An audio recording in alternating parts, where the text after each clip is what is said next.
ของครูบาอาจารย์ก็สมปรารถนาศรัทธางานวันนี้ความจริงก็มีงานที่อื่นอยู่แต่คิดว่าในเมืองเตือต่างเมืองฝั่งมีงานแล้วต่างเครือข่ายของเฮาก็ส่วนใหญ่บ่ค่อยได้ไปกันก็เลยว่าในเมื่อครูบาอาจารย์มีงานก็เป็นตัวแทนไปก็ดีใจว่าวันนี้นอกจากอาตมาแล้วก็ยังมีท่านอาจารย์วันใหม่สามเณรเอาลักษ์และคณะศรัทธาวัดเหล่ามนทาทิพย์2 ลำรถตู้ศรัทธาปากันไป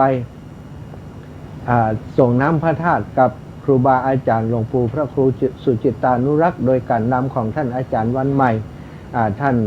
สามเณรเอาลักษ์และตนตัวแห่งอาตมาแล้วก็ตั้งคณะศรัทธาก็มีปอหลวงทรงปินตาเปียนออินตาเปียบ้านเหล่าเป้าหรือว่าคณะศรัทธาเหล่ามนทาทิพย์ได้ป้ากันไป30 กว่าชีวิตศรัทธาไปร่วมบุญร่วมกุศลกับหลวงปู่ศรัทธาวันนี้บาเสียเที่ยวติดตื่นเจ้านะได้ไปหันเปิ่นฟ้อนนะเป็นน้องเมืองฝั่งเป็นว่าเปิ่นฟ้อนงามนะเปิ่นเอาคนเท่าถึงนั้นศรัทธาเอาสวเนาะว่าคนเท่าเดี๋ยวเปิ่นจะเกลียดเปิ่นฟังอยู่เหมือนกัน เปิ่นฟ้อนงามนะอาตมาไปหันขนาด7-80เลยยังฟ้อนได้ขนาดนี้แสดงว่าตอนเป็นสาวนี่บ่ธรรมดาเลย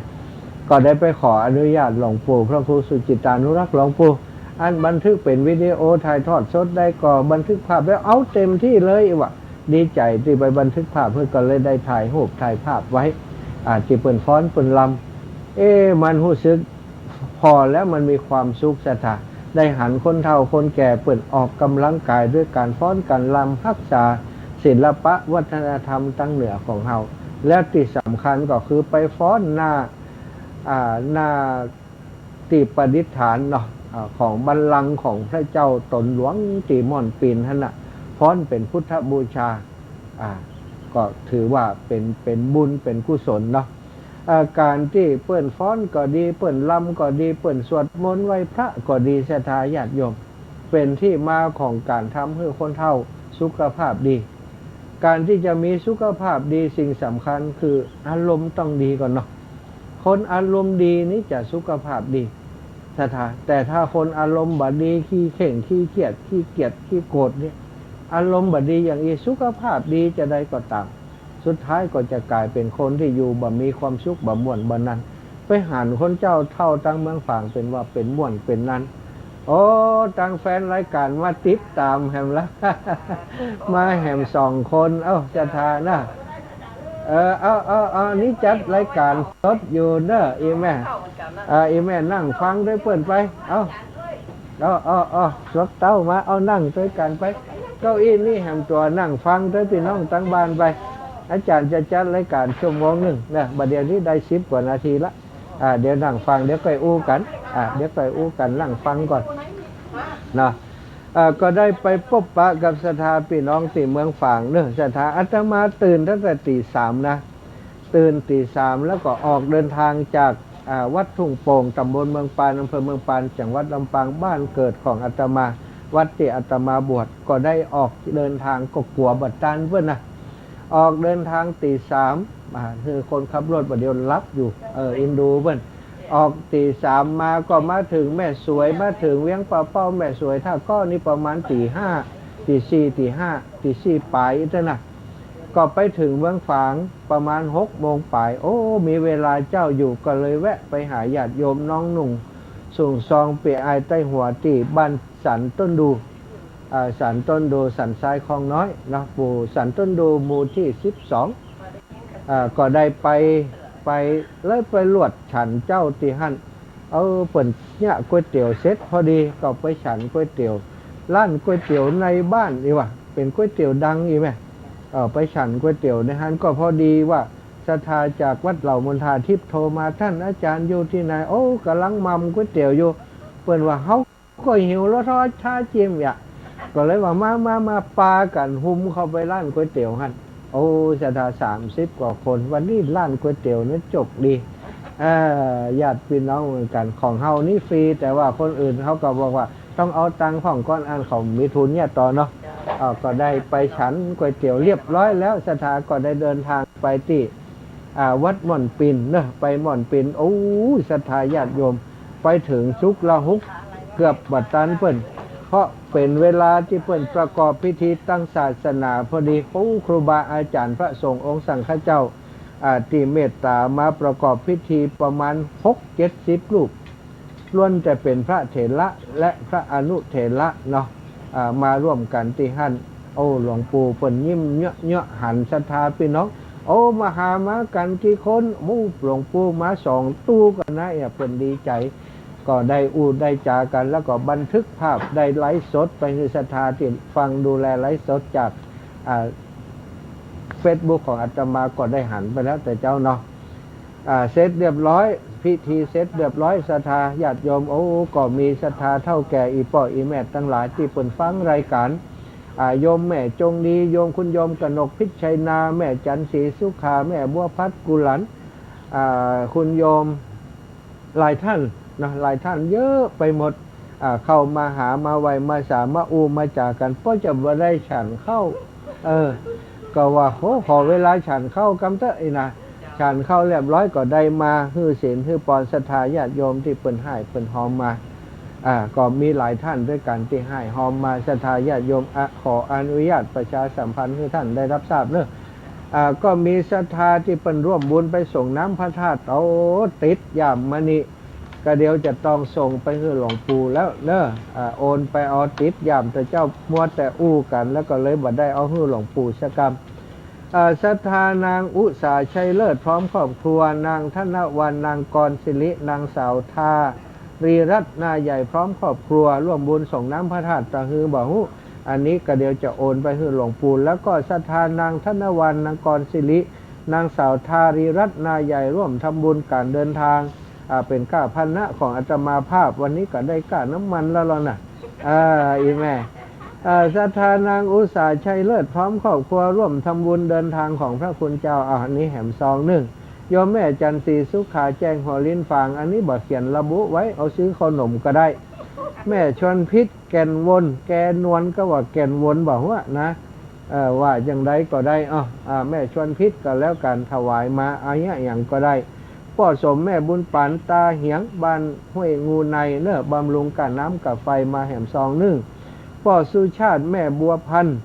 เอกวันพ่อกรแม่ลู่บ้านหัวฝายเนาะอำเภอฝางร่วมบุญมาแหมนางสาวนัดกมลก็มาอย่างบอกฮู้เนอะถ้าจะนัดกมลละแซ่ถวายตาลเอาไว้ไปนาแม่มีชัยพินโยพาสบ้านปางปอยถวายท่านอาจารย์สมชาติ100 บาทแม่อามปางปอยอันนี้ก็ถวายกับน้ำกับไฟมาป้อใจแม่คำเกื้อการุณวงศ์บ้านหัวฝายฝางอันนี้บอกเขียนระบุซื้อขนมก็ได้แม่บัวพัดกุหลานบ้านต้นซานแม่ศูนย์อันนี้ก็บอกเขียนโยมระพีพันธ์เครือโยมพี่เปิ้นก็ฝากปัจจัยร่วมบุญมานางชุนพิมานสิริบุญถวายก้าพาหนะมายอมสมศรีทิฏฐิกิจบานท่ารามก็ร่วมบุญมาตะกี้นี้สดร้อนมีโยมแม่เกี้ยวสิทธิมาศอันนี้ก็มายื่นขยอกข้างนี้เนอะแม่หยังแม่ชัยวงศ์เดี๋ยวก่อยเขียนแม่ชัยวงศ์อันนี้ไม่ถวายก้าหยังแล้วแต่โจรแล้วซื้อขนมก็ได้แม่เกี้ยวเศรษฐิมาศเนาะบ้านปาลันถ้าก็แม่สวยร่วมบุญกับน้ำกับไฟมาแหม200 บาทแล้วคุณโยมกนกพิชัยนาพร้อมครอบครัวร้านนานาพันธ์บ้านห้วยงูในอำเภอฝางก็ได้ร่วมบุญเป็นก้าพาหนะคือกับอาตมามาแหม1,000 บาทเนอะก็อนุโมทนาบุญแล้วหลวงปู่แหมหลวงปู่พระครูสุจิตานุรักษ์วันนี้ตั้งใจไปร่วมบุญกับหลวงปู่นะบัดตั้งใจไปฮับตาลแต่หลวงปู่ก็ถวายเป็นกันน้ำมันรถมาฮือแหม1,000 บาทอนุโมทนาในเมตตาของหลวงปู่เนอะศรัทธาญาติโยมเนาะหลังจากที่เสร็จเรียบร้อยอาตมาก็ได้เดินทางกลับจากเมืองฝางเนาะศรัทธาญาติโยมที่เปิ้นให้หอมมาฝากมาก็ดีก็ฮับศีลฮับปอนเหตุกรรมก่อนเนอะเดี๋ยวจะได้อุดต่อมีแหมซองอยู่กะญาติโยมเปิ้นมานั่งฟังไลฟ์สดไปตัวเชื่ออะไรอย่างก็แม่สีจัตนะเดี๋ยวก็เขียนมี2 ซองที่มือเขียนแม่แหมซอง1เนาะ แม่เอ้ยชัยวงศ์แม่ศรีเดี๋ยวจะเขียนเนอะเดี๋ยวจะเอาหูมือพอเนอะเอาศรัทธาญาติโยมที่ให้หอมเป็นปัจจัยเนอะเป็นการเดินทางก็ดีกาอะไรยังก็แล้วแต่การน้ำกับไฟให้ท่านเจ้ามีความสุขความเจริญบุญกุศลที่ดันท่านได้สร้างสมอบรมกันมาก็ดีที่ผู้ข้าและครูบาอาจารย์ได้เผยแพร่พระพุทธศาสนาพระธรรมคำสั่งสอนของพระพุทธเจ้าผ่านทางสถานีวิทยุอาตมาภาพครูบาอาจารย์ใดบุญใดกุศลเยี่ยงใดก็ขอให้ศรัทธาเจ้าข้าเจ้าท่านทั้งหลายที่ร่วมบุญมาในวันนี้ได้บุญได้กุศลตัวเยี่ยงเดียวกันอย่างอันเช่นเดียวกันชยสิทธิธนังลาพังโสถิงภาคยังสุขังพลังสิริอายุจวันโนจะโพคังวุติจะยสวาสตาวสัจจะอายุจชีวสิทธิภวันตุเตอายุวันโนสุขังพลาสาธุสาธุนะศรัทธาญาติโยมวันนี้ได้ไปหันรอยยิบเนาะได้ไปหันพ่อปะญาติธรรมข้าวหนมแฮมเนาะได้ข้าวหนมจ๊อกแฮมเนอะเนี่ยเนาะข้าวหนมจ๊อกข้าวหนมจ๊อกอย่างโยมแม่เอ้ยเนาะเพิ่นขนาดบ่ได้นัดกันไว้ก่อนยังได้ขนมจ๊อกถ้าได้นัดกันไว้จะได้นัดกว่านี้นะเนาะศรัทธาญาติโยมได้ไปหันรอยยิ้มของคนเฒ่าคนแก่ของอีปออีแม่ที่มาร่วมบุญที่ม่อนปิ่นวันนี้ก็ดีใจครูบาอาจารย์เปิ่นสร้างบุญสร้างกุศลคือคนเฒ่าคนแก่ตั้งอำเภอฝางมีชมรมปฏิบัติธรรมวันเสาร์ของหลวงปู่พระครูสุจิตานุรักษ์เป็นหลักในการจัดงานครั้งนี้พร้อมกับคณะสงฆ์หลวงปู่เปิ่นว่าบอกก่อนเนี้ยศรัทธาญาติโยมบางคนนี่เครียดคนเฒ่าคนแก่นี่มาสวดมนต์มาปฏิบัติธรรมแหลกๆนี่บอกค่อยบอกค่อยจาบางคนนี่เครียดเรื่องตั้งบ้านตั้งจองก็บ่ม่วนอกบ่ม่วนใจหลวงปู่บุญก็เลยว่าอย่างใดดีจะให้เจ้าบ้านคนเฒ่าคนแก่เปิ่นได้เข้าวัดเข้าวาเป็นประจำบางครั้งบางทีนั้นถ้าเปิ่นเข้าวัดวันพระกะอย่างกะเนี่ยถ้าลูกหลานอยู่กับอยู่บ้านเปิ่นก็มาบ่ได้แต่ถ้าจัดการปฏิบัติธรรมสวดมนต์ไหว้พระวันเสาร์นี้มันจะสะดวกน้อยนะจะมีลูกหลานอยู่บ้านอยู่จองของเปิ่นมาได้เปิ่นก็เลยทำโครงการปฏิบัติธรรมวันเสาร์การปฏิบัติธรรมวันเสาร์เปิ่นมีกิจกรรมหลายอย่างแม่เปิ่นมีทำวัดสวดมนต์มีการปฏิบัติธรรมแล้วก็มีกิจกรรมเป็นฟ้อนเนี่ยสอนฟ้อนก็มีสอนกิจกรรมอย่างต่างๆแต่ว่าเปิ่นจะเน้นนักเรื่องการปฏิบัติธรรมไปสวดมนต์แล้วจะต้องสวดมนต์แล้วจะต้องปฏิบัติธรรมนั่งสมาธิเดินจงกรมอย่างน้อยนั้นวันละประมาณ30 นาทีหลวงปู่บอกว่าเท่าที่ได้ทำโครงการนี้มานั้นทำให้สุขภาพของคนเฒ่าคนแก่ดีขึ้นคนเฒ่าคนแก่บางคนบอกเคยฮัดฟ้อนกันเด้อไปอันปฏิบัติธรรมที่โครงการปฏิบัติธรรมวันเสาร์ก็เลยกลายเป็นว่าเปิ่นไปสอนฟ้อนสอนอย่างเปิ่นก็เลยฟ้อนกันจ้างอีแม่ไปไหนเปิ่นไก่ฟ้อนตะกี้ได้ไปบอกว่าฟ้อนงามขนาดวันที่9นี่จะเอาไปที่วัดเหล่ามณฑาทิพย์เปิ่นจะดำหัวครูบาอาจารย์วันที่9 เมษายนเนอะที่วัดเหล่ามณฑาทิพย์อีแม่ไปมันได้เดี๋ยวจะหามไป อันเปิ่นก็เลยบอกว่าเขาก็เลยว่าขอจ้างฟ้อน2 ชุดนี้ไปตัวจริงเอาไปฟ้อนงามขนาดนี้นะถามหลวงปู่ประเดี๋ยวหลวงปู่อนุมัติแล้วว่าจะเอาจ้างฟ้อนเปิ่นไปฟ้อนคือจ้างฟ้อนนี้ก็ได้จากการที่เปิ่นเป็นชมรมปฏิบัติธรรมวันเสาร์ก่อนศรัทธาญาติโยมการปฏิบัติธรรมก็ดีการสวดโยโกห้องสวดมนต์ไหว้พระนั้นมันมีวัตถุประสงค์หลักก็คือต้องการให้คนเฒ่าคนแก่บ่ง่อมบ่เหงาอยู่กับบ้านมันจะบ่ง่อมบ่เหงาอีแม่บางวัดนี่ถ้าเข้าพรรษาเปิ่นได้ไปวัดเปิ่นก็หายง่อมเนาะได้ไปไปจากันนี่นะแต่ว่าบางวัดนี่ออกพรรษาแล้วเปิ่นบ่มีละบ่ได้ไปวัดไปวาอย่างละนะเท่ก็มีเนาะน่ะตั้งหลวงปู่เปิ่นก็เลยคิดโครงการนี้ขึ้นมาปรากฏว่าโครงการนี้ปัจจุบันนี้มีคนไปปฏิบัติธรรมนักอีแม่ที่วัดพระบาทอุดมน้ำบ่อสวานะอีแม่เคยไปแล้วเนาะเคยไปแล้วเคยไปกันหมดแล้วเนาะ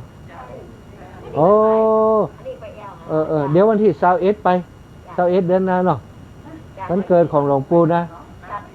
บันเจไก่ตัวลูกนี้ไปกำเดียว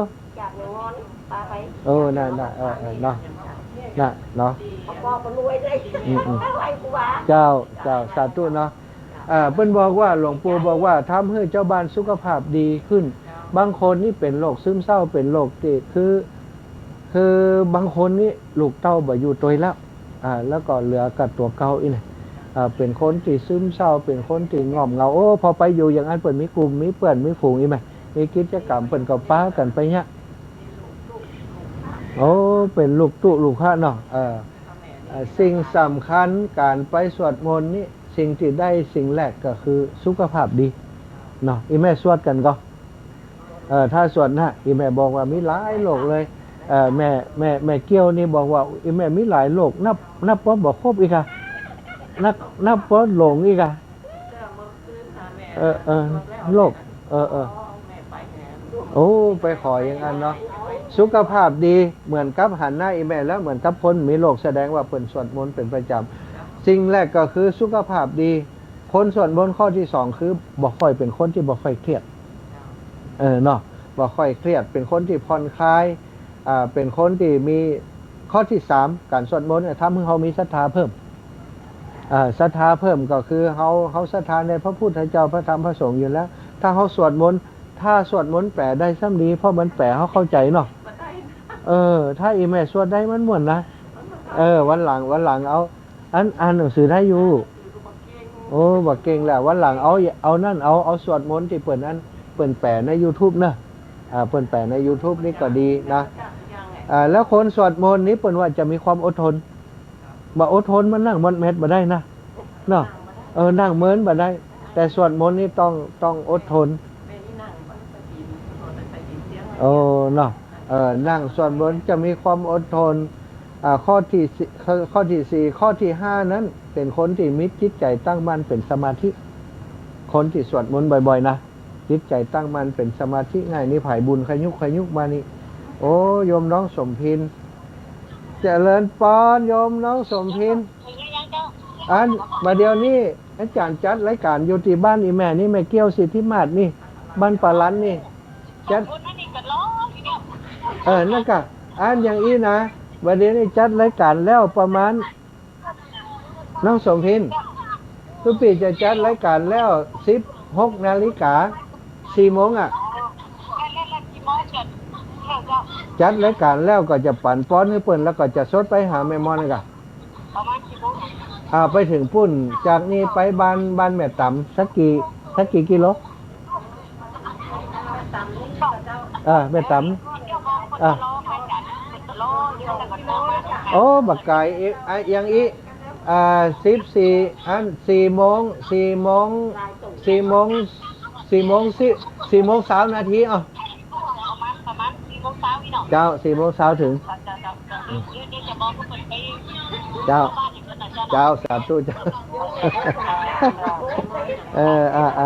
แม่มอนที่น้ำสกุลเทพประสานนี่นะแม่พันนี่แม่ก็แม่ต่ำนั่นเนาะโอเคเนาะให้จบเรื่องอันสวดมนต์ก่อนนะมีทำให้มีจิตตั้งมั่นเป็นสมาธิง่ายถ้าคนสวดมนต์นี้นั่งสมาธิจะนั่งสมาธิได้เร็วเนาะแล้วก็เป็นคนที่บุญบารมีจะเพิ่มขึ้นจะสังเกตเห็นว่าพระสงฆ์องค์สังฆเจ้าตุลุงตุปู่ตุเอาน่ะเวลาเปิ่นสวดมนต์ยิ่งอายุนักเนาะศรัทธาเปิ่นจะเพิ่มบารมีธรรมเปิ่นจะสูงเนี่ยอันนี้คือสิ่งที่สำคัญแล้วคนที่สวดมนต์เป็นประจำนี่จะมีจิตใจอ่อนโยนมีเมตตาหันมาก็บ่ค่อยเตะมาแล้วนะเนาะเนาะหันเป็ดหันไก่อย่างนี้โอ้ไล่ซิ่วถ้าเป็นก้อนนี้กุ่งยิงก็เอาไม่คว้างไงน่ะถ้าเขาสวดมนต์บ่อยๆจิตใจมันจะลงไปเองอีกไหมมันจะอ่อนโยนไปเองแล้วก็เกิดความเป็นสิริมงคลกลับบ้านถ้าเขาสวดมนต์ที่บ้านนะจะสังเกตหันว่าบ้านของคนที่เป็นสวดมนต์นี่มันจะน่าอยู่มันจะน่าอยู่มันจะล่มลื่นมันจะล่มเย็นเป็นสิริมงคลแล้วก็คนสวดมนต์เนี่ยบ้านใดที่สวดมนต์เนี่ยเทวดาเปิ่นจะหุมเปิ่นจะหุมเทวดานี่เปิ่นชอบเสียงสวดมนต์เสียงน้ำเสียงธรรมเนี่ยใส่บาตรทุกวันเนาะโอ้ตี 4ก็ลุกแล้วเนาะ เตียวสาธุสาธุวันนี้มีคนโทรพิเศษเนอะสถานได้เสียงตังแต่ว่าโทรอยู่ตั้งค่ายจัดรายการสดที่บ้านเปิ้นก็ปูตัวเนาะเอาอูกันไปแล้วก็คนที่สวดมนต์เป็นประจำเปิ้นบอกว่าคณะที่สวดมนต์นี้จะเกิดปัญญาเกิดปัญญาเพราะว่าจิตมันสงบนิ่งแล้วก็บางครั้งบางทีนี่บทที่สาธยายมนต์ที่สาธยายเนี่ยบางคนแปลบ่ได้นะแต่ว่ามีความเข้าใจในบทนั้นเพราะว่าบทนี้มันเป็นบทสวดมนต์ที่พระพุทธเจ้าสรรเสริญคุณพระพุทธพระธรรมพระสงฆ์ทำให้เกิดปัญญาคนสวดมนต์เป็นประจำนี่ผิวพรรณจะผ่องใสแม่เกียวเปิ้นบอกว่าโอ้เปิ้นบ่สบายเป็น10โรคเปิ้นแต่พอผิวพรรณของเปิ้นแล้วเหมือนกับคนที่บ่เป็นอย่างสักอย่างนะแล้วก็คนที่สวดมนต์เป็นประจำเนี่ยจะสังเกตเห็นว่าศัตรูเนี่ยบางทีจะกลายเป็นมิตรศัตรูจะกลายเป็นมิตรนี่แล้วก็แคล้วคลาดจากพยันอันตรายทั้งหลายทั้งปวงแล้วคนสวดมนต์เป็นประจำจะดวงดีดวงดีพ่องก็เต็มนี่จะดวงดีแล้วก็ที่สำคัญคือครอบครัวจะเป็นสุขมีครอบครัวหนึ่งศรัทธาญาติโยมอยู่ด้วยกันมาตั้งแต่อายุ20ปลายจนอายุ60ปลายต่างคนต่างเนี่ยต่างคนต่างทำว่าเข้าใจกันสามีนี่เป็นคนที่เลี้ยงทรัพย์เลี้ยงสิ่งอย่างต่างๆไปว่าสนใจทำบุญทำกุศลเข้าวัดเข้าวาบ่เข้าเลยแต่ภรรยานี่เข้าวัดสวดมนต์เป็นประจำถ้าภรรยาสวดมนต์เสียงดังสามีบิดลิ้วโทรทัศน์ลิ้วดังขึ้นแหมก็สวดกวนคือภรรยาก็เจอเรื่องอย่างนี้มาก็หลายปีแกก็บอกฮู้จะว่าจะได้บอกสามีว่าถึงวันเดือน4เป็นการเดือนเป็นตานเป็นตะพีกันเนี่ยไปตานหาพ่อหาแม่พ่อมันตานนี่อย่างตู้เจ้ากินอิ่มได้พ่อได้กินแม่ได้กินห้วยแต่ตู้เจ้ากินแล้วรับอยู่วัดเพิ่นอีกบ่ไปเลยบ่ตานบ่หยังฮือไผเลยแม่บ่แผ่กุศลไปหาพ่อแม่เลยแต่แม่ยิงนี่สวดมนต์เป็นประจำสวดมนต์เป็นประจำสวดมนต์เป็นประจำแกบอกว่าแกปรารถนาขอฮื้อเสียงสวดมนต์เข้าหูเข้าพ่องเข้าใจเข้าพ่องฮื้อเข้าจิตใจอ่อนโยนลงอีนะกึดอย่างอีตลอดเวลามีอยู่วันหนึ่งเปิ้นบอกว่าโอ้สถานีวิทยุติดลำปางเปิดหมุนวิทยุไปปะจับพอดีเขาเทศพอดีอีแม่เขาเทศพอดีแล้วก็เป็นสถานีวิทยุอุปกรณ์เปิดเพลงอย่างเดียวแกไหลไปหาเพลงไปจับใส่ตู้เจ้าเทศก็เลยฟังตู้เจ้านี่มันจะว่าอย่างไรเองอะเขาก็อู้เรื่องอย่างอู้เรื่องทั่วไปแต่วันนั้นบอกอู้เรื่องอย่างแต่ว่าปรากฏว่าโยมปีคนนั้นแกก็ฟังแกก็ชอบใจถึงเวลานั้นแกก็ไหลไปก็ได้ฟังแถมทุกวันเมียฟังวิทยุอยู่ในห้องสามีลิ้วโทรทัศน์อยู่ตั้งหลังตั้งนอกเอาไปเอามาเนาะเป็นอย่างนั้นที่นี่สามีรับเข้าไปนอนอีน่ะแกว่าแกก็เปิดวิทยุเขาก็อู้เรื่องนึงการทำบุญทำกุศลอย่างเนี้ยผลของการทำบุญเป็นอย่างใดแล้วก็เปิ่นได้ฟังก็ตั้งแต่หั่นมาอีน่ะแฟนเปิ่นว่าเปิ่นเปลี่ยนไปเวลาคนแม่หญิงน่ะสวดมนต์แล้วฟังวิทยุปัจจัยนี่จะแบบเปิดทีวีแข่งขันลิไปรับแข่งขันลิรับเจ้าได้เป็นกงเรียนกำนี้วันนั้นแกลืมแกแยกการอยู่แกลืมเปิดวิทยุคนปัจจัยเนี่ยใส่แม่มันตู้มาแล้วนะ อีแม่โอ้ประเดี๋ยวนี้นะคนที่เขาเล่าขวัญเนี่ยฮักเขาเหมือนกับเขาเป็นลูกคนหนึ่งเขาเดินทุดงข้างก่อนที่ว่าเขามาบ้านอีแม่ติมป้ากันสักกรรมเนี่ยแล้วก็ออกจากแม่ขจารเวียงป่าเป้าไปตังวังเหนือสดไปตังแปะแล้วก็เข้าไปตังลำปางมีอยู่ช่วงหนึ่งจากอำเภอร้องขึ้นมาอำเภอแม่ทะเนี่ยมันเป็นขึ้นลิงอย่างเดียวแล้วมันไก่2 คนผัวเมียขี่รถจากแม่ทะไปเอาเข้าไปส่งไปใส่บาตรกว่าตู้บ่ให้กินนี่ว่ะเนี่ยจิตใจบางครั้งนี่เขาถ้าเขาอดทนเนาะเอาอดทนบัดเดียวนี้กลายเป็นว่าเป็นคนที่ชอบฟังธรรมะเป็นคนที่มีงานบุญงานกุศลที่ไหนเพิ่นก็ไปเนาะเพิ่นก็ไปปนเนกก็ไม่เสีย อยู่บ้านนากวางนาฟานบอกก่อนมาเอาติ๊กอะไปคือตู้เจ้าอิ่มได้ก็อีกอะวันเดียวนี้ผมว่าอย่างนั้นเหรอยำไก่ไปคือส่งตู้แถวพุ่นน่ะเจ้าเนาะเนี่ยถ้าเขาอดทนเนาะถ้าเขาอดทนเขาจะได้คนใหม่ขึ้นมาแห่งถ้าสมมติสามีภรรยาไปพิษไปเถียงกันอย่าชื่นชมยมแม่เสียก็คือเปิ่นอดทนคือปอเปิ่นฟังอีน่ะขอเวลาก่อนเนอะญาติโยมทั้งหลาย15:36 นาทีเนาะก็ยังมีเวลาที่จะอู้จาให้กับศรัทธาญาติโยมอีกนิดหน่อยสำหรับงานเนื้อศรัทธาเนื้ออันตะกี้มีญาติโยมเปิ่นหอมดอกประดับมุกของวัดเหล่ามณฑาทิพย์ซึ่ง125 ดอกตอนนี้ก่อนน่าจะได้สัก7-80 ดอกละตะกี้นั้นอาจารย์วันใหม่ไปตัวเจ้าอาวาสวัดเหล่ามณฑาทิพย์เปิ่นไปตัวอาตมาก็เลยเอาซองให้ท่านอาจารย์วันใหม่ไปหมดก็เลยมาได้ประกาศสำหรับศรัทธาอีปอยแม่ตีพี่น้องตั้งเมืองฝางเนอะที่เป็นหอมดอกไม้ประดับซึ่งดอกหนึ่งตกอยู่500 บาทเนอะศรัทธาทั้งหลายดอก500 บาทตอนนี้ที่ได้ฟังรายการที่ท่านพระครูอภิวัฒนวิกรมประกาศไปก็มีจัดหลายละของที่ผ่านมาตั้งอาตมาเนอะก็ขออนุญาตประกาศประชาสัมพันธ์ให้ได้รับทราบที่เพิ่มเติมมามีโยมแม่มณีสมบูรณ์บ้านห้วยฮีร่วมสมทบมา100 บาทและโยมแม่พองศรีบุญฟูเป็นเจ้าภาพ1 ดอก500 บาทแม่เตรียมโยมแม่อุ้ยเตรียมนายสมานบุญฟูบ้านห้วยฮีร่วมบุญมา1 ดอก500 บาทท่านพระครูอุดมศิริทัศน์เป็นเจ้าภาพ5 ดอกเป็นเงินอยู่ 2,500 บาทน้องสุขใจยามีเป็นเจ้าภาพ1 ดอก100 บาทน้องแม่จินดาใจยามีร่วมบุญมา100 บาทสมทบเนาะแม่บัวเหลวทวีทรัพย์บรรบุญเกิด100 บาทแม่ริมเล็กชุ่มใจร่วมบุญมา100 บาทพ่อแบงแม่คำแปงหน่อแก้วบรรจุด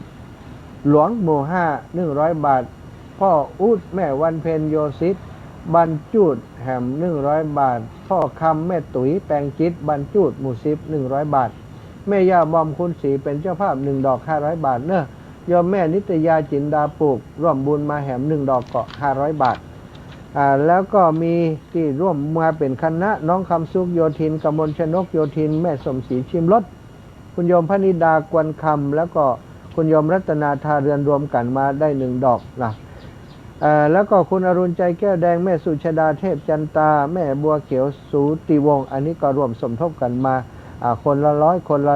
100แม่บัวขี้ทัพโปบรรจุดหลวง1 ดอก500 บาทแม่น้อยอินยาศรี1 ดอก500 บาทแม่วันนี้เครือคำหล่อ1 ดอก500 บาท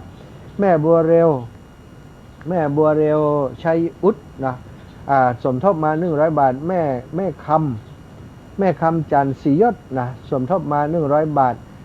ป้อจำรวยแม่ถนอมนายจักรราชนามวง300 บาทบ้านปงไตแล้วก็แม่ชื่นกันทตัน200 บาทแม่บรอยเทพสิริ100 บาทแม่บัวคำเทพสิริ100 บาทแม่ชิมมุนิแก้ว1 ดอก500 บาทอาตมาภาพเอาแหม1 ดอก500 บาทแม่นวลชุมพูเนาะแม่นวลชุมพูยศบ้าน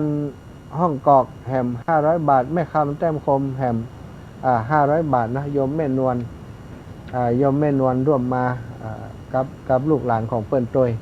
แล้วก็หน้าต่างกระจกอลูมิเนียมเนอะอาตมารับผิดชอบมา5 ชุดด้วยกันตอนนี้ได้ครบเรียบร้อยแล้วศรัทธาญาติโยมทั้งหมด12 ช่องแต่ที่เหลืออยู่5 ชุดตอนนี้อาตมาภาพกับโยมแม่เป็นเจ้าภาพ1 ช่อง5,000 บาทนะแม่คำแต้มคมพระสมชาติแต้มคม5,000 บาทคุณโยมสุภชัยพร้อมกับครอบครัวเปิ้น1 ช่อง 5,000 บาทพระอาจารย์สาธิตธีรปัญโย1 ช่อง 5,000 บาทคุณโยมบ้านเหล่ามณฑาทิพย์เนาะ1 ช่อง 5,000 บาทแล้วก็แม่อมรวรรณเล้ากุล1 ช่อง5,000 บาทเนื้อสำหรับญาติโยมที่ให้หอมผ่านมาตั้งอาตมาก็ต้องขอบคุณท่านเจ้าตั้งหลายที่ร่วมบุญร่วมกุศลกับคณะศรัทธาเหล่ามณฑาทิพย์ศรัทธาเหล่ามณฑาทิพย์เปิ่นก็เป็นเจ้าภาพหนักกัตตันอย่างหลายอย่างเนาะส่วนที่อาตมากับครูบาอาจารย์รับผิดชอบขอเปิ่นมาเนี่ย ก็เพื่อจะแบ่งเบาภาระให้กับศรัทธาญาติโยมพี่น้องบ้านเหล่ามณฑาทิพย์เปิ่นจะได้เปิ่นหอมกันมันนักแล้วก็อินดูเปิ่นเอาตังนอกไปหอมห้องนี่เนาะส่วนใหญ่อาตมาของอาตมา5,000กับโยมแม่นั้นส่วนใหญ่ก็คืออย่างที่ว่าตะกี้นะศรัทธาเปิ่นให้หอมมาเป็นการน้ำกับไฟพ่องแล้วแต่อาตมาจะเอาไปเนี่ยอย่างก็เอาไปต่อบุญให้เปิ่นอย่างอีศรัทธาเท่ากับว่าส่วนใดที่อาตมาหอมเนอะศรัทธาเท่ากับศรัทธาญาติโยมที่ฟังรายการที่ให้หอมอาตมามาถวายอาตมามาก็ได้เป็นเจ้าภาพร่วมโดยช่วยกันไปในทุกโครงการที่อาตมาทำติดเซตไปติผ่านมายกเซตชดหมาดนี่ติพระธาตุจอมพ่อของหลวงปู่พระครูปฏิพันธ์ธรรมทินก็คือสร้างถนนเนาะอาตมาก็หอมในนามของศรัทธาญาติโยมไปเหมือนกันอันนั้นบ่ได้หอมนักหอมหนาหอมปันบาทแต่ว่าปรากฏว่าหลวงปู่ได้ตังครบหมดเนาะหมดก็คือค่าถนนนั้นตกอยู่300,000เกือบ400,000ก็มีคนเป็นเจ้าภาพร่วมกับหลวงปู่มาได้ปัจจัยตึงทั้งหมดที่โอนมาเข้าบัญชีนี่ประมาณ20 วันแล้วก็ยุติการรับบริจาคไปแล้วตอนนี้ได้ตังอยู่500,000กับแหมประมาณ40,000 กว่าบาทศรัทธาอันนี้ก็คือพลังบุญเนาะในเมตตาธรรมของหลวงปู่พระครูปฏิพันธ์ธรรมทินส่วนที่เกินมาหลวงปู่ก็จะเอาไปทำบุญจะเป็นวันเดือนมีนาเนี่ยประมาณวันที่6 มีนาก็อย่างเนี้ยศรัทธาญาติโยมหลวงปู่จะทำบุญถวายเป็นทานแก่พระศาสนาเดี๋ยวฟังที่หลวงปู่พระครูปฏิพันธ์ธรรมทินแห่งกรรมเนอะแล้วศรัทธาญาติโยมตอนนี้เนาะก็ได้เวลาที่จะแบ่งปันให้กับอีปออีแม่ได้โทรมาเนอะโทรเข้ารายการมาคุณโยมจากลำปางถามว่าออมสินมีอยู่ก่อนทุกปี ออมสินออมสินออมบุญสามเณรออมบุญมีอยู่เนอะศรัทธาแต่ว่าที่อาตมานี่บ่มีละอยู่ที่วิทยาลัยสงฆ์นครลำปางนัดหมายกันวันที่3ที่วัดศรีไตรภูมิศรัทธาไปฮับเอาที่หันถ้าเฮืออาตมาไปแจกกุบาลนี่ตายอ่องพอดีนะเพราะว่ามีคนสั่งเยอะมากเนาะก็จะเอาไปรวมกันที่วัดศรีไตรภูมิเนอะศรัทธาอีปออีแม่อยากจะร่วมบุญเป็นเจ้าภาพคือออมสินนี้ทำความเข้าใจกันก่อนบางคนนึกว่าอันเป็นออมสินที่เป็นเอาฮื้อไปเลยนะถ้าจะเอาไปเลยก็ว่าอย่างแต่ว่าเป็นออมสินเป็นจะเอาออมบุญสำหรับเป็นการน้ำกับไฟเนอะเป็นการน้ำกับไฟฮื้อสำหรับสถานีวิทยุ 106.50 เมกะเฮิรตซ์เป็นกองทุนของสถานีเจริญปอนอีแม่วันนี้ยังออกเจ้าเนาะโอ้ไปเจ้าอย่างวันพัดก็3 โมงถึง4 โมง19คุณแสดงว่ากูเตรียมได้ฟังกะเปิดฟังกันมาเป็นปีก็3 โมงกูจะรอวันพัดทุกวันพัดรู้เอาแหมล่ะตกข่าวล่ะ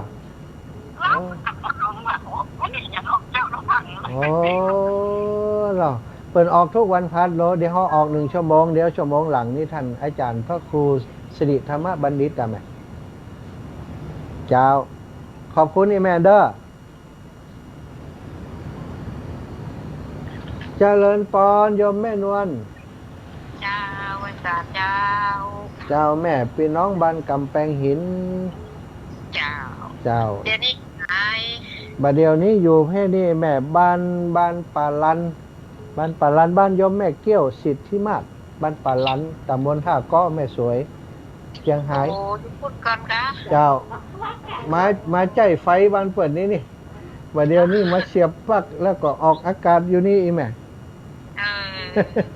ออกอากาศนอกพื้นที่นอกพื้นที่แหมแล้วธรรมะสัญจรไปเรื่อยๆจรตลอดถึงได้อยู่ดีอีแม่อยู่บ้านเนาะวันนี้เนาะแม่อยู่ในนี่ครับดอกในเจ้าอยู่ในสวนดอกเจ้าสาธุแม่มันหน้ามาเยอะพอดอกเลยแม่จะปัดสาธุแม่สาธุบุญรักษาแม่เนอะเจ้าเป็นกำลังใจเด้อเจ้าแม่เจ้าอันนี้คนลำปางอย่างมาลูกเปิ้นเนี่ยเปิ้นมาเชียงรายกับปล่อยเชียงรายเปิ้นโทรกะย่างกระป๋อน่ะสาธุสบายดีอันกระป๋อกันเบิดก่อยโทร เจริญปอน3226ยี่แม่จากไหนเจ้า เจ้าพอดีวันที่3 ที่ 4บัดนั้นไปเจ้า 34จะได้ไปไอ้ส่งลูกสาวสอบ 34เขานัดกันไหนเขาได้เนนน่ะแล้วเขาถ้าเขาไม่ได้ไปเขาไปเอาที่ไหนอ่ะจ๊ะ อ๋ออันนี้อยู่ไหนก็เดี๋ยวก่อน อยู่ ค่ะ เขล่างทองเนี่ยเจ้าพระอาจารย์ เข เคยถามว่าพระอาจารย์ดีกว่า เข่งลางทองยมหยาง ชื่อ กี่ เจ้า หากี่อย่างก็ ชื่อแอดเจ้า แอดแม่แอดแม่แอดเตียนเขามีไลฟ์กันนี่แม่น เจ้าน่ะแบบพระอา เข จารย์ว่า เขล้างท้องอยู่ตะใดเขานึกออกนึกเขากำตะใดก็ อยู่ตรงข้ามไอ้การน้ำท่งเนี่ยค่ะ อ๋อกาดน้ำท่องแล้วเขล้างท้องนึกออกละเดี๋ยวอันเขาผ่านไปปุ่นเขาไปแบกเฮือก็ได้เขาจะโทรหาแม่แอดเด้อ เจ้า เจ้าได้แม่แอด จะไปลูกสาวสอบพอดีเจ้าตอนแรกนึกว่าจะไปที่วัดอยู่ เจ้าได้แม่เจ้าสัตว์ตู้นะแม่เนอะ เจ้าขอบคุณเจ้า เจ้าเขลางทองแม่แอดได้กันสัตว์ตู้นะ15:47 นาทีเนาะศรัทธาญาติโยมพี่น้องเนอะไผ่ที่จะโทรมาสอบถามเรื่องอันนั้นก็ถามกันบ่แรงก็ได้นะเรื่องออมสินออมบุญสามเณรออมบุญสถานี 106.50 เมกะเฮิรตซ์อันนี้ขอเป็นส่วนกลางของตั้งเชียงใหม่ตัวก็แล้วกันเนอะพี่น้องตั้งเมืองฝางไฟฟังอยู่พี่น้องตั้งบ้านห้วยงูกลับถึงบ้านแล้วยังโยมแม่บุญปันถึงบ้านแล้วยังรางวัลที่1เหลืออยู่ก็โยมแม่บุญปันบ้านห้วยงูเนอะโยมแม่ทุกท่านทุกคนนะวันนี้โยมแม่จงดีเนาะหลายท่านก็ได้มาร่วมบุญร่วมกุศลก็ตักกันบัดได้อู้จากกันดีสักกรรมวันนี้บัดได้กราบลาหลวงปู่สักกรรมสักทางออกมาพอดีศรัทธาญาติโยมก็ลุ่มหน้าลุ่มหลังปู่จากกันโยมบอกว่าหลวงปู่เปิ่นไปก็ไปเถอะกลับจะบัดได้กราบได้สากันสักกรรมหลังจากที่ลงมาจากอาคารพิธีแล้วก็ไปกราบท่านอาจารย์เจริญแล้วก็เดินทางกลับกันเนาะขอบคุณสำหรับของฝากจากพี่น้องเมืองฝางเนอะส้มวันนี้ได้หลายกล่องนะพี่น้องเหล่ามณฑาทิพย์เนี่ยเต็มหลังรถตู้ไปเลยของอาตมาก็มีส้มมาตัวเองก่อนเดี๋ยวจะเอาฝากพี่น้องถ้าก้อนี่ตัวนี้เนอะศรัทธาญาติโยมอีพ่ออีแม่ที่อยากจะร่วมบุญเนาะกับครูบาอาจารย์ที่เพิ่นจากกระวะดำหัววันที่9เดือนเมษายนเนอะวันที่9เดือนเมษายนนั้นจะมีการกระวะดำหัวครูบาอาจารย์เครือข่ายคลื่นสีขาวจะจัดกันที่วัดเหล่ามณฑาทิพย์เวลาที่จะกระวะดำหัวเนาะก็คงจะเป็นเวลาตั้งแต่10 โมงไปจนถึงบ่าย 2-3 โมงในวันนั้นก็จะมีการแห่กวาดตานของพี่น้องเหล่ามณฑาทิพย์โดยเพื่อจัดตานต้นเงินต้นทองสมทบในการสร้างศาลาการประเรียนวัดเหล่ามณฑาทิพย์ที่ยังค้างคาอย่างบางสิ่งบางอย่างอยู่เนาะที่แล้วก็ศรัทธาเป็นเจ้าภาพก็จะลวดตานกันในวันนั้นโดยตานต้นเงินต้นทอง แล้ววันที่12 เดือนมีนาที่จะถึงนี้เนอะที่วัดเหล่ามณฑาทิพย์ก็จะมีการตานแต้นพระเจ้านะแต้นประดิษฐานพระเจ้าฐานสุขชีนะศรัทธาเนอะศรัทธาญาติโยมไผ่จะไปร่วมบุญโดยก็เจริญปอนได้ไปร่วมด้วยช่วยกันเจริญปอนโยมแม่ชีกันท่านี้แม่อยู่วัดก็เจ้าค่ะอาจารย์สาวฟังอยู่เจ้านักกะเดี๋ยวจะเอาผลไม้ไปฝากนี่เอาลูกเมืองฝางมาฮื้อนี่เนี่ยเจ้าอยู่วัดฮานอเจ้าอยู่วัดนี่เจ้าเดี๋ยวจะไปเอิ้นหาเนี่ยแม่เนอะท่านอาจารย์อยู่ก็ตอนนี้อยู่ที่ปัจจ้าเจ้าเข้าไปที่ปัจจ้าเปิดพัฒนาที่ปัจจ้าเจ้าไปขอหวยแฮมแล้วปัจจ้าเปิดเราโปแง่แอลหอโดเจ้าปัจจ้าตรงนี้งามล่ะลมเย็นดีเนาะหม้อแปลงอะไรอย่างอยากเจ้าได้ก็แปลงเนาะเทวดาเพิ่นก็ยังมาหุ่มเฮือเล็กแต่หวังสาธุแม่แม่สาธุขอบคุณโยมแม่เด้อดีละเดี๋ยวจะแวะอันนี้แม่ฟังจากไหน จาก Facebook กะเจ้าแม่และเจ้าฟังทางโทรศัพท์เจ้าอ๋อทางโทรศัพท์แต่ว่าสถานีของตั้งเฮานี่บ่ออกแต่เนาะเจ้าบ่ออกเจ้าติดตามฟังทางโทรศัพท์ทุกโดดทุกองค์นะเจ้าอ๋อสาธุนะขอบคุณอีแม่เด้อถ้าจะมาถึงตอนไหนหาเจ้าอีแม่คำนวณได้แต่นี้เดี๋ยวจะแวะอันแถวอันอย่างก็แถวถ้าก็ถ้าก็เดือนนี้อยู่บ้านแม่ต่ำแหมเลยบ้านแม่ต่ำไปแหมหลายคนอยู่จะแวะหาเปิ้นเพราะว่ากว่าจะได้มาตั้งเพศอีแม่เฮ้ยสาธุเนอะสาธุบุญทักษาเนอะแม่เจ้าวันสาเจ้ากำลังใจเจ้าสาธุจ้ะยม3 คนนี่มาจมอยู่ข้างๆนี่บ่นึกบ่ฝันจะปะเนาะตะกี้อู้ถึงคุณโยมคนหนึ่งที่อีแม่อู้ถึงตะกี้เนี่ยป่ออย่างก็ป่อมุนเนาะตอนเดินทุดงบ่ได้แวะหาเปิ้นชะกรรมเพราะว่าบ่ฮู้เนาะเปิ้นบ่บอกนะป่อมุนขุนหวังเนาะอายุ71 ปีเปิ้นไข้หันว่าซะท่าตอนที่อาตมาเดินทุดงมาเนี่ยเปิ้นบอกฮู้ว่าอาตมาจะเดินผ่านมาตรงนี้วันใดเนาะพระเปิ้นบอกฮู้เนาะถ้าฮู้ก็ไปเจ้าบ่ได้ปะกันแต่ปรากฏว่าเปิ้นนั้นได้เสียชีวิตไปแล้วนะบ่ได้พบปะกันสักกรรมเหมือนกับแม่ยายอ้วนนะท่านทายาทโยมแม่ยายอ้วนที่อันปะกันที่พระธาตุศรีสองเมืองเนาะนั่นก็บ่ได้หันหน้ากันสักกรรมนะสถานพี่น้องต่างงานจอมตองรอดับปิ้งจอมตองนี่ได้ยินก็จะเสียงไปถึงทั้งพุ่นก่อจอมตองแม่ดวงดีนาลตะแม่ดวงดีนาลตะอยู่ตั้งได้โทรมาเนอะแม่ดวงดีนาลตะถ้าเหมือนโทรมาเดี๋ยวบ่รับสายนะตะกี้ไผ่โทรมาแหมแม่นวลเทพเสด็จแม่สมพินนะสมพินแม่จันศรีสุขาแจงหัวลินอำเภอฝางตะกี้ปะกันแล้วเนาะแจงหัวลิน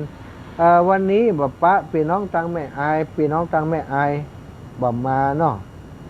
แม่พิมพันธ์ก็บริปะกันสักกรรมตะกี้นะสำหรับอำเภอฝางตอนนี้พี่น้องตังวัดเหล่ามณฑาทิพย์ก็เดินทางกลับไปเชียงใหม่ละแต่ว่าคงจะถึงระหว่างทางประมาณแถวเชียงดาวแถวแม่แตงแถวแม่ริมอย่างแถวนี้ก็ได้มาร่วมบุญกับพี่น้องบ้านอำเภอฝางอำเภอฝางนี้ช่วงนี้ก็จะมีงานของปีเดือนหน้าเนาะจะมีงานวันเกิดของหลวงปู่ยังบ่แน่ใจแต่เนอะพี่น้องหลวงปู่อาจจะเลื่อนไปเป็นปีหน้าเลยก็ได้เพราะปีหน้านี้จะมีปอยหลวงซึ่งจะมีปอยหลวงที่วัดเปิ่นจะจัดทีเดียวหรือว่าบางทีลูกศิษย์ลูกหาบ่ยอมก็อาจจะจัดน้อยๆในเดือนมีนาที่จะถึงนี้วันที่21มีนาจะเป็นวันเกิดของหลวงปู่พระครูสุจิตตานุรักษ์เนาะและศรัทธาญาติโยมอาตมาต้องขอบคุณเนอะสำหรับเจ้าภาพทุกคณะนาที่ร่วมบุญกันเป็นเจ้าภาพส่วนของดาวประดับนะดาวประดับที่คงจะใกล้ๆจบละดาวประดับตอนนี้ถ้าเดี๋ยวจะเช็คกับครูบาอาจารย์ท่านพระครูอภิวัตรแล้วก็สายอื่นๆถ้าครบแล้วก็จะปิดรับสมัครเนอะปิดก็คือถ้ามันได้ครบแล้วก็พอละแล้วก็เอาไปเป็นเรื่องอื่นก็ว่ากันในอนาคตเพราะถ้ามันครบแล้วเขายังประกาศไปอยู่เดียวมันไปซ้ำกันจื่อมันไปบ่มีจื่อเปิ่นสักกาเมียเปิ่นจะบ่สบายใจบรรลุมาเนาะก็จะขอเช็ควันนี้จะเช็คกับครูบาอาจารย์ว่าได้ครบแล้วยังส่วนของอาตมาตอนนี้ได้ประมาณสัก30ดวงแล้ว30ดวงแล้วที่ดูคร่าวๆตอนนี้เนาะ